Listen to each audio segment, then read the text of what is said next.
नमस्कार विद्यार्थी मित्रांनो, मी योगेश रामराव लांडगे आपणा सर्वांचं माझ्या यूट्यूब चॅनलवरती स्वागत करतो. आज आपण आपल्या मॅथ फर्स्टचा नेक्स्ट नंबर टॉपिक पाहणार आहोत. तो टॉपिक आहे आपल्याकडे, त्याला एकतर आपण डिटर्मिनंट मेथड म्हणतो, डिटर्मिनंट मेथड, किंवा त्यालाच आपण क्रॅमर्स रूल असं देखील यामध्ये आपण म्हणतो. म्हणजे आता हा जो काही डिटर्मिनंट मेथड किंवा क्रॅमर्स रूल हे काय आहेत, हे आपल्याला for the solving simultaneous linear equation, आपल्याकडे जे काही सायमल्टेनियस लिनियर इक्वेशन आहेत त्यांना सॉल्व्ह करण्याची नेक्स्ट मेथड आपल्याकडे कोणती आहे, डिटर्मिनंट मेथड, किंवा त्यालाच आपण क्रॅमर्स रूल असं या ठिकाणी आपण म्हणतो. मग आता या मेथड मध्ये firstly what is mean by determinant. Determinant बद्दल हे सांगायचं, the arrangement of the numbers in rows and column if the number of rows equals to number of column. मग आपल्याकडे जे काही नंबर्स आहेत त्या नंबरची अरेंजमेंट आपण कशी करणार, हॉरिझॉन्टल रोज मध्ये आणि व्हर्टिकल कॉलम मध्ये, आणि हे नंबर ऑफ रोज आणि नंबर ऑफ कॉलम हे जर इक्वल असतील तर त्याला आपण म्हणतो डिटर्मिनंट.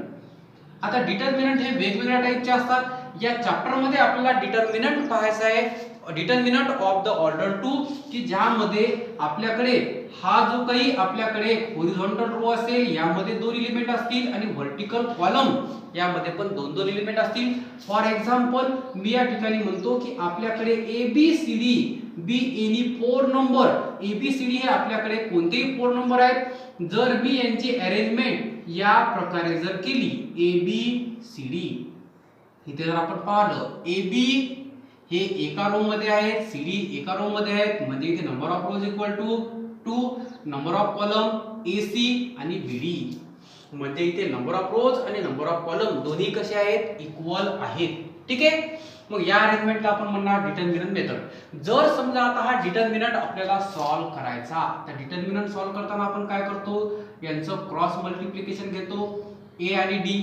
इथे आपण लिहिणार A इंटू D आणि यामधून सबट्रॅक्ट करतो minus B into C, A into D minus B into C. अशा प्रकारे आपण डिटर्मिनंट सॉल्व्ह करत असतो. मग आता आपल्याला काय करायचंय, या डिटर्मिनंटचा यूज करून, म्हणजे यालाच आपण क्रॅमर्स रूल असं नाव दिलंय, याचा यूज करून आपल्याला सायमल्टेनियस लिनियर इक्वेशन सॉल्व्ह करायचे. मग इथे आपल्याकडे किती इक्वेशन असतील, तर इथे सरळ सरळ म्हणणार we have 2 equations. First number equation is A1x plus B1y equal to C1. Second नंबरचं इक्वेशन आहे A2x plus B2y equal to C2. असे तुमच्याकडे दोन सायमल्टेनियस लिनियर इक्वेशन आहेत. मग आता याला जर डिटर्मिनंट मेथडने जर सॉल्व्ह करायचं, फर्स्टली आता यामध्ये याच्या काही मेथड्स आपल्याला, काही याच्या आपल्याला स्टेप्स दिले आहेत. फर्स्ट नंबर स्टेप मध्ये आपल्याकडे जे सायमल्टेनियस लिनियर इक्वेशन आहे त्याला ax plus by equal to c या फॉर्म मध्ये त्याला पहिले लिहायचं, म्हणजे कॉन्स्टंटची टर्म राइट हँड साइडला राहील आणि x आणि y या व्हेरिएबल मधले जे टर्म आहेत, कोणत्याही व्हेरिएबल मधल्या टर्म त्या लेफ्ट हँड साइडला आपण घेणार. नेक्स्ट नंबर मध्ये आता यावरून तुम्ही A1 B1 C1 A2 B2 C2 ह्या सर्व व्हॅल्यूज आपण काढू शकतो. मग फर्स्टली यामध्ये आपण एक डिटर्मिनंट फाइंड करणार, त्याला म्हणतो मी to find the determinant D, capital D म्हणतो. आणि या D या डिटर्मिनंट मध्ये आपल्याकडे कोणकोणते नंबर येतील, तर x आणि y या व्हेरिएबल्स, x आणि y चे व्हेरिएबल, इथे x चा व्हेरिएबल आहे A1, b चा y चा आहे B1, इथे राहील A2 B2. नेक्स्ट नंबरच्या स्टेप मध्ये, स्टेप नंबर 3, यामध्ये आपण डिटर्मिनंट फाइंड करणार. टू फाइंड द डिटर्मिनंट, त्या डिटर्मिनंटला नाव देतो मी dx. आता dx ला कसं सॉल्व्ह करायचं, तर यामध्ये कॉन्स्टंटचे जे टर्म आहेत ह्या पहिल्या कॉलम मध्ये येतील आणि इथे राहील आपल्याकडे B1 B2. स्टेप नंबर 4, या स्टेप मध्ये तुम्ही काय करणार, to find the value of determinant dy. dy मध्ये काय राहील, इथे आपण लिहिणार A1 A2 आणि या इथे आपण लिहिणार, इथे काय राहील आपल्याकडे C1 C2. आता हे तुम्ही जे काही लिहिता, हे लिहिताना आपण पाहिलं D या व्हेरिएबल मध्ये कॉन्स्टंट टर्म नाहीयेत, फक्त x आणि y चे व्हेरिएबल आहेत. dx मध्ये x चे कोएफिशिएंट यामध्ये नाहीयेत आणि C1 C2 कॉन्स्टंट आपण लिहिले, b चे कोएफिशिएंट y चे कोएफिशिएंट नंतर लिहिले. dy मध्ये आपल्याकडे काय आहे, इथे y चे कोएफिशिएंट नाहीयेत, x चे कोएफिशिएंट अगोदर लिहिले, लास्ट नंबर मध्ये कोण आहे C1 C2 म्हणजे कॉन्स्टंट। मग आता फिफ्थ नंबरच्या स्टेप मध्ये आपण काय फाइंड करणार, इथे आपण फाइंड करणार to find values of x and y, x आणि y च्या व्हॅल्यूज इथे आपण फाइंड करणार। मग आता x ची व्हॅल्यू म्हणजे काय राहील, x इक्वल टू आपण घेणार डिटर्मिनंट dx ची value divided by capital D आणि y इक्वल टू लिहिणार आपण dy अपॉन कॅपिटल D। असे तुमच्याकडे x आणि y यांच्या व्हॅल्यू येतात। म्हणजेच तुमच्याकडे आलेले जे सायमल्टेनियस इक्वेशन या फॉर्म मध्ये आहेत त्याला आपण डिटर्मिनंट मेथडचा म्हणजे डिटर्मिनंट मेथडचा यूज करून आपण सॉल्व्ह करू शकतो। यालाच आपण क्रॅमर्स रूल असं देखील म्हणतो। ठीक आहे। Now our next number topic तो आहे आपल्याकडे प्रॅक्टिस सेट नंबर 1.3 यामधलं example number first, fill in the blanks with correct numbers. आपल्याला काय करायचे, या ब्लँक्स आपल्याला फिल करायचे आहेत विथ करेक्ट नंबर। इथे जर आपण पाहिलं आपल्याला एक डिटर्मिनंट दिलेला आहे 3 2 4 5 अशा व्हॅल्यू दिल्या आहेत। आता डिटर्मिनंट कसा सॉल्व्ह करायचा आपल्याला माहिती आहे, आपण घेतो क्रॉस मल्टिप्लिकेशन 3 into इथे ब्रॅकेट मध्ये किती दिले ब्लँक मध्ये 5 मायनस 2 into 4। आता 3 into 5 म्हणजे किती होईल आपल्याकडे 15 मायनस 8 त्यांनी घेतला इक्वल टू 7 म्हणजे फक्त एवढ्या ब्लँक्स इथे आपल्याला फिल करायच्या होत्या। म्हणजे इथे काय केलं आपण फक्त डिटर्मिनंट सॉल्व्ह करायचा जो मेथड आहे फॉर्म्युला आहे तो आपण या ठिकाणी यूज केला। आता नेक्स्ट नंबर क्वेश्चन मध्ये यांनी सांगितलं find the value of the following determinants. तुम्हाला 1 2 3 हे काही डिटर्मिनंट दिले आहेत, यांच्या व्हॅल्यू इथे आपल्याला सॉल्व्ह करायचे आहे। आता डिटर्मिनंट सॉल्व्ह करत असताना मी तुम्हाला सांगितलं आपण काय करतो क्रॉस मल्टिप्लिकेशन -1 आणि 4 चं आणि याच्यामधून हे मल्टिप्लिकेशन काय करणार आपण सबट्रॅक्ट करणार। म्हणजे इथे राहील -1 into 4 minus 7 into 2। आता -1 into 4 म्हणजे किती होईल -4 -7 into 2 म्हणजे -14। आता मायनस मायनस काय होते प्लस, प्लस घेऊन साइन मायनस म्हणजे -4 -14 म्हणजे किती होईल -18। झाला हा डिटर्मिनंट। असाच आपल्याला सेकंड नंबर डिटर्मिनंट जर सॉल्व्ह करायचा इथे काय करणार 5 आणि 0 यांचं मल्टिप्लिकेशन, त्यामधून हे मल्टिप्लिकेशन काय करणार तुम्ही सबट्रॅक्ट। म्हणजे इथे राहील 5 into 0 minus 3 into हे -3 हा मायनस 3 into 7 मायनस साइन याचं पण आहे आणि हे minus 5 into 0 0 minus into minus plus 3 into 7 21 plus 0 म्हणजे इथे राहील 21। हा पण झाला एक डिटर्मिनंट। ठीक आहे। आता या डिटर्मिनंटला जर आपल्याला सॉल्व्ह करायचं इथे काय आहे 7/3 5/3 3/2 आणि 1/2 असे 4 नंबर आपल्याला दिले आहेत। यांना सॉल्व्ह करण्यासाठी तुम्ही काय करणार पहिले या दोघांचं मल्टिप्लिकेशन करणार म्हणजे काय होईल 7/3 into 1/2 आणि त्यामधून हे मल्टिप्लिकेशन तुम्ही मायनस करणार म्हणजेच -5/3 into 3/2। आता जर आपण मल्टिप्लिकेशन केलं numerator into numerator 7 into 1 7 3 into 2 is 6 -5 into 3 -15 upon 3 into 2 म्हणजे किती होते 6। नेक्स्ट मध्ये यालाही आपल्याला सॉल्व्ह करता येते, दोघांचा डिनॉमिनेटर सेम आहे म्हणजे इथे आपण डिनॉमिनेटर सेम घेऊ, फक्त आपण न्यूमरेटरची सबट्रॅक्शन आहे ते आपण सबट्रॅक्शन घेऊ। आता -15 मधून जर 7 गेले तर होते -8 अपॉन 6 ॲज इट इज। आता दोघांना 2 ने डिव्हिजन जाते, 2 ने जर डिव्हिजन दिलं तर इथे राहते आपल्याकडे -4 upon 3 and this is the value of the determinant number 3। ठीक आहे।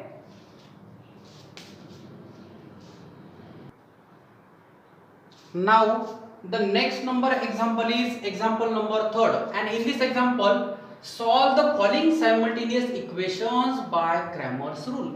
आपल्याला दिलेले सायमल्टेनियस इक्वेशन क्रॅमर्स रूलने आपल्याला सॉल्व्ह करायचे आहे। मग आता आपण जे स्टेप सांगितल्या त्यामधली स्टेप नंबर 1 काय करतो आपण, write the given equation in the form ax by = c. या फॉर्म मध्ये आता इथे जर आपण पाहिलं लेफ्ट हँड साइडला x आणि y व्हेरिएबलला टर्म आहेत, राईट साइडला कॉन्स्टंट आहे, इथे पण तसंच आहे. म्हणजे फर्स्ट नंबरची स्टेप यांनी दिली आहे. नेक्स्ट नंबर स्टेप मध्ये काय करतो आपण d, नंतर dx dy व्हॅल्यू आपण काढतो. नेक्स्ट नंबर मध्ये काय करतो, by using Cramer rule x = dx/d आणि y = dy/d. मग आता हे सर्व व्हॅल्यूज येतात. मग आता हे सर्व व्हॅल्यूज येत असताना आता इथे a1 b1 c1 ह्या जे काही व्हॅल्यूज आहेत हे आणण्यासाठी मी लिहितो कंपेअरिंग. या दोन्ही इक्वेशनला आपण कंपेअर करू. कंपेअरिंग 3x - 4y = 10 and 4x + 3y = 5 with कोणासोबत कंपेअर करणार याला, a1x + b1y = c1 and a2x + b2y = c2 respectively.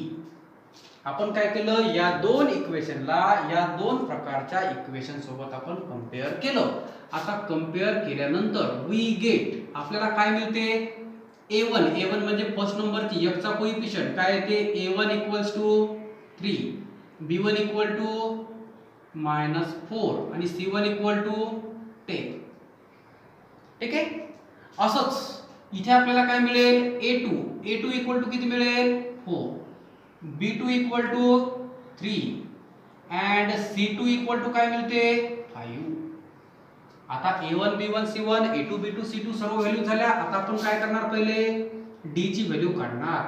d determinant म्हणजे काय राहते आपल्याकडे, a1 b1 इथे काय राहील, a2 b2, a1 b1 इथे काय राहील आपल्याकडे, a2 b2. आता a1 b1 आपल्याकडे काय आहे, a1 ची व्हॅल्यू आहे आपल्याकडे 3, ही व्हॅल्यू आहे -4, a2 ची व्हॅल्यू किती आहे, 4, ही व्हॅल्यू आहे 3. बरोबर आहे. नेक्स्ट मध्ये आपण याला करणार क्रॉस मल्टिप्लिकेशन. यांचं क्रॉस मल्टिप्लिकेशन केल्यानंतर इथे काय येईल आपल्याकडे, 3 × 3 किती होईल, पहिले आपण एक स्टेप 1 3 × 3 -4 × 4. ठीक आहे. 3 × 3 म्हणजे 9, मायनस प्लस 4 × 4 म्हणजे 16 + 9 म्हणजे किती होते, 25. याला द्यायचं इक्वेशन नंबर 1. आता नेक्स्ट नंबर मध्ये कॅल्क्युलेट करायचा dx म्हणजे काय असते डिटर्मिनंट, तो आपण लिहितो c1 c2 b1 b2. बरोबर आहे. आता c1 c2 b1 b2 च्या व्हॅल्यू जर लिहिल्या, इथे काय आपल्याकडे c1 c2 ची व्हॅल्यू इथे आहे 10 5, b1 b2 आपल्याकडे काय आहे -4 3. आता याला जर सॉल्व करायचं असेल काय होईल, 10 × 3 -4 × 5. आता 10 × 3 म्हणजे किती होते आपल्याकडे 30,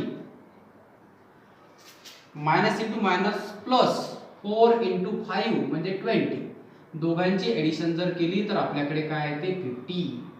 ही व्हॅल्यू आली आपल्याकडे dx. इक्वेशन नंबर सेकंड आहे. आता dy म्हणजे काय राहते, dy म्हणजे आपण घेतो a1 a2 c1 c2. मग आता a1 a2 c1 c2 च्या व्हॅल्यू काय आहे 3 4. ही व्हॅल्यू आहे 10 5. ठीक आहे. आता क्रॉस मल्टिप्लिकेशन जर केलं, डिटर्मिनंट जर सॉल्व केला तर काय होईल 3 × 5 -10 × 4. 3 × 5 किती होते 15. -10 × 4 म्हणजे 40. -14 मधून जर 15 मायनस केलं तर किती येते -25. याला द्यायचा थर्ड नंबर. ही व्हॅल्यू कोणाची आहे dy. आता d dx dy तीन व्हॅल्यू जर आपल्याकडे माहिती असतील तर आता आपण म्हणतो बाय क्रॅमर्स रूल. आणि क्रॅमर्स रूलचा यूज करून आपण लिहिणार पहिले x म्हणजे असते dx/d. dx किती आहे आपल्याकडे 50 अपॉन डी किती आहे, डी ची व्हॅल्यू आहे 25.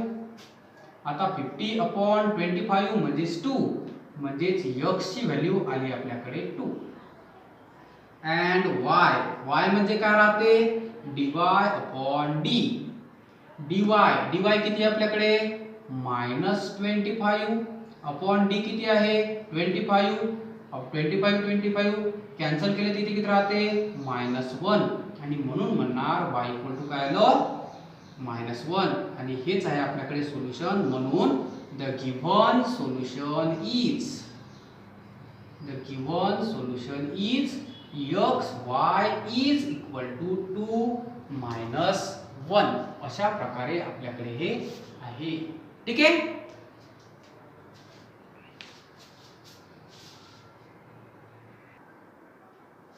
Now next number example is, question आपल्याला हाच दिलेला आहे, solve the following simultaneous equation by Cramer's rule.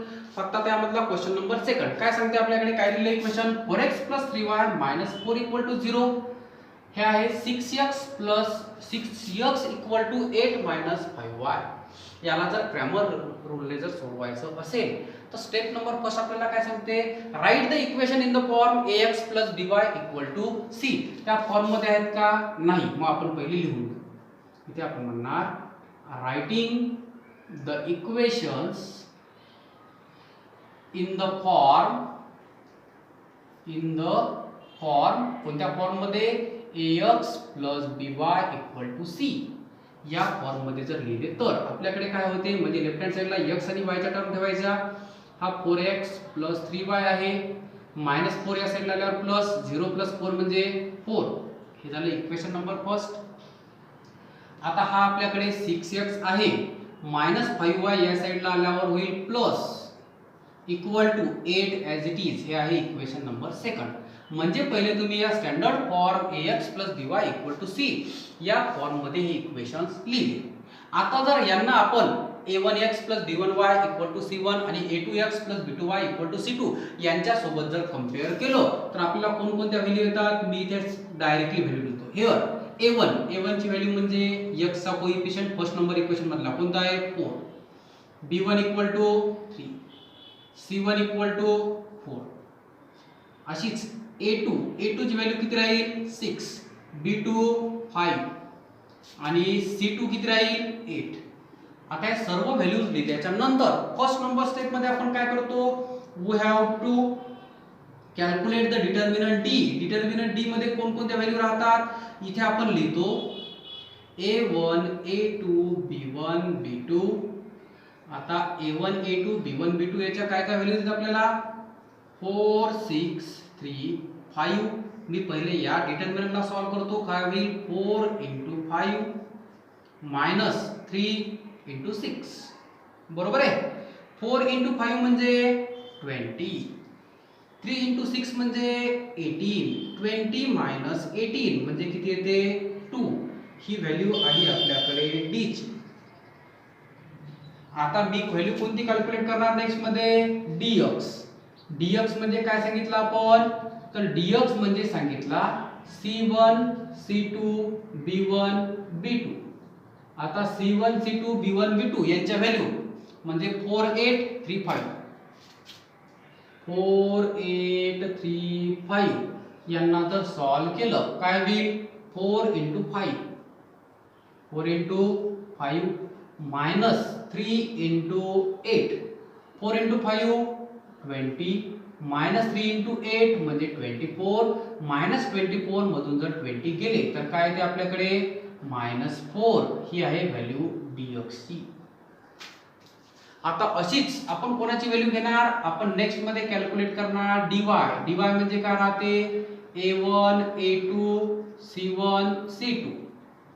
a1 a2 किती आहे 4 6, c1 c2 4 8. आता याला जर सॉल्व करायचं तर क्रॉस मल्टिप्लिकेशन 4 × 8 -6 × 4 किंवा 4 × 6. 4 × 8 किती होते 32 -4 × 6 म्हणजे 24.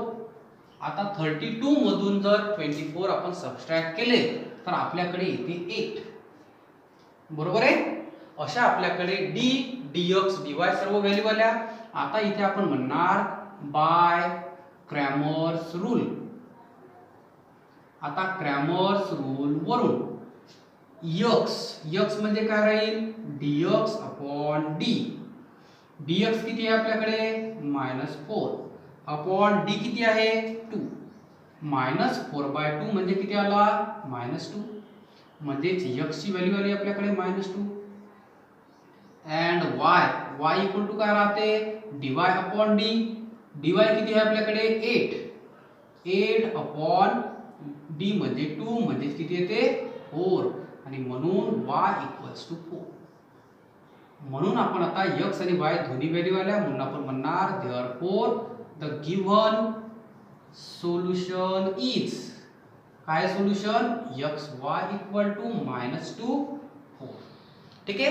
आता ह्या व्हॅल्यूज काढलेल्या व्हॅल्यू बरोबर आहे किंवा नाही आपण हे चेकही करू शकतो. आपण काय करू या दिलेल्या इक्वेशन मध्ये या दोन्ही व्हॅल्यू आपण ठेवू RHS येते की नाही पहा. आता 4 × x म्हणजे 4 × -2 किती होईल ते -8 प्लस 3 × y म्हणजे 3 × 4 12.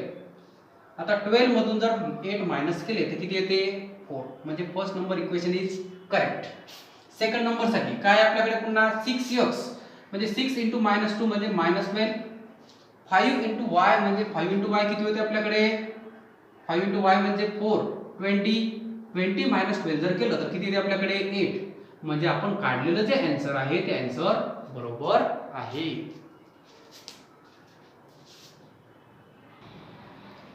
Now our next number example is 6x minus 4y equal to -12 and another is 8x minus 3y equal to -2. We have to solve this simultaneous equation by Cramer's rule and for that purpose first step काय आहे आपली write the equation in the form ax plus by equal to c. दोन्ही equation त्या standard form मध्ये आहेत. मग आता इथे आपण काय करणार on comparing this two equation with a1x plus b1y equal to c1 and a2x plus b2y equal to c2 compare जर केलं तर आपल्याकडे येते a1 ची व्हॅल्यू म्हणजे फर्स्ट नंबर 6, b1 किती येते -4, c1 -12. तशाच आता a2 ची व्हॅल्यू 8 नंतर b2 ची व्हॅल्यू आहे -3 आणि c2 ची व्हॅल्यू किती आहे -2. आता सर्व व्हॅल्यूज लिहिल्याच्या नंतर फर्स्ट नंबर स्टेप मध्ये आपण काय करतो डिटर्मिनंट d ची व्हॅल्यू काढतो. डिटर्मिनंट d म्हणजे a1 a2 b1 b2. आता यामध्ये याच्या व्हॅल्यूज पुट करा. a1 a2 b1 b2 किती आहे 6 8 -4 -3. आता फर्स्ट मध्ये क्रॉस मल्टिप्लिकेशन 6 × -3 नंतर -4 × 8 जे -4 × 8. आता 6 × -3 म्हणजे -18 मायनस प्लस 4 × 8 म्हणजे 32. ठीक आहे. आता 32 मधून जर 18 गेले आपल्याकडे किती राहील आता 12 मधून 8 गेले इथे राहतात 4 2 मधून 1 गेला राहते 1 म्हणजे आपल्याकडे येते 14 ज्याला घेतो मी इक्वेशन नंबर 1. ठीक आहे. आता असंच तुम्ही फर्स्टली काय कॅल्क्युलेट करणार सेकंड नंबर मध्ये dx म्हणजे काय राहील dx म्हणजे राहते c1 c2 b1 b2. आता c1 c2 किती आहे -12 -2 b1 b2 आहे -4 -3. आता सगळ्या स्टेप एकच आहेत फक्त यामध्ये मायनस साइन वगैरे जास्त येतात म्हणून थोडंसं तुम्हाला कॉम्प्लिकेटेड वाटू शकते. आता हे आहे -12 इंटू -3 मायनस हे आपल्या फॉर्म्युला नंतर -4 × -2. ठीक आहे. Minus minus plus 12 × 3 36 minus minus into minus plus plus into minus म्हणजे मायनस आणि म्हणून आता 4 × 2 4 × 2 किती होते 8. आता 36 मधून जर 8 जर आपण मायनस केलं तर काय येते आपल्याकडे 28. याला त्या इक्वेशन नंबर सेकंड. आता थर्ड नंबरच्या स्टेप मध्ये तुम्ही काय करणार, डीवाय. डीवाय म्हणजे काय राहील, a1 a2 b1 sorry a1 a2 आणि इथे काय राहते c1 c2. आता a1 a2 म्हणजे काय आहे 6 8 c1 c2 आहे -12 -2 म्हणजे इथे राहील 6 into -2 -12 into 8. आता काय होईल 6 into -2 म्हणजे -12 मायनस मायनस प्लस 12 into 8 म्हणजे 12×96 बरोबर आहे. आता 96 मधून जर 12 मायनस केले 6 मधून 2 गेले इथे राहते 4. आता आपल्याकडे 9 मधून जर 1 जर आपण सबट्रॅक्ट केला आपल्याकडे किती राहते 8. इथे राहते 8. ही व्हॅल्यू आली dy ची. आता d dx dy सर्व व्हॅल्यू आपल्याकडे आल्या. आता इथे आपण म्हणणार बाय युजिंग क्रॅमर्स रूल. आणि क्रॅमर्स रूलचा जर यामध्ये आपण यूज केला तर आपल्याकडे काय राहील x ची व्हॅल्यू म्हणजे dx अपॉन d. dx किती आहे 28 अपॉन d किती आहे आपल्याकडे 14. 28 ला जर 14 ने आपण डिवाइड केलं तर आपल्याकडे किती येते 2. म्हणून x इक्वल्स टू 2 आपल्याकडे व्हॅल्यू आली. अँड y इक्वल टू काय राहते dy अपॉन d. dy किती आहे 84 अपॉन d किती आहे 14. आता 84 ला जर आपण 14 ने डिवाइड जर केलं तर आपल्याकडे काय येते 6. म्हणजेच y ची व्हॅल्यू काय आहे आपल्याकडे 6. आणि म्हणून आपण म्हणणार therefore the solution is xy equal to काय राहील 26. आता काढलेला आन्सर बरोबर आहे किंवा नाही तुम्ही चेक करू शकता. आता चेक जर करायचं झालं इथे काय x ची व्हॅल्यू 2 y ची व्हॅल्यू 6. आता 6 into 2 म्हणजे काय होईल आपल्याकडे 12 मायनस 4 into 6 म्हणजे 24. आता -24 मधून जर 12 गेले तर काय राहते -12. RHS बरोबर आहे म्हणजे first number equation is correct. Next number मध्ये 8 into x म्हणजे 8 into 2 60 मायनस 3 into y म्हणजे 3 into 6 3 6 जा 18 मायनस 18 मधून जर 16 गेले तर किती राहते -2. दोन्ही व्हॅल्यू बरोबर आहेत म्हणून आपण म्हणणार the given solution is correct and this is the solution. आता इथे तुम्हाला हे इक्वेशन xy मध्ये दिलेलं आहे. हे तुम्हाला कधी mn व्हेरिएबल मध्ये देतील, कधी pq मध्ये देतील, कधी ab मध्ये देतील. ज्यामध्ये दिलं ते आपण पाहायचं. प्रत्येकासाठी स्टेप्स आपल्याकडे एकच राहतील. पहिले काय आपण स्टेप करणार we write the standard form ax by = c. Second number step मध्ये व्हॅल्यू ऑफ d कॅल्क्युलेट करणार. Third number dx. Fourth number dy. हे सर्व झालं तर Cramer's रूलनुसार x = dx/d y = dy/d अशा प्रकारे आपण हे सॉल्व करणार.